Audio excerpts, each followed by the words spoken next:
អ្វីឲ្យស្រីជួប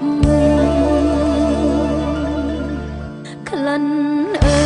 យមិនជួបគ្នាសល់តែជា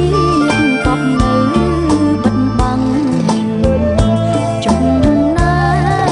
នក្នុងប្រមាត់កំអ្វីមកកាត់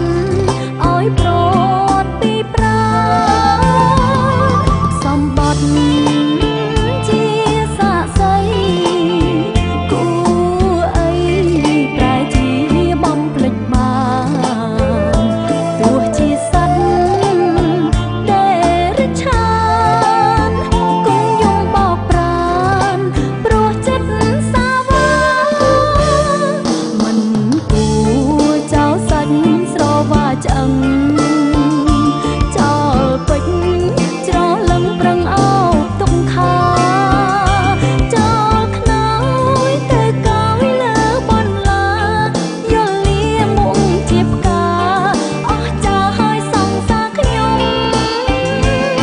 ខ្មាស់ណាស់ខ្លួនជាស្រី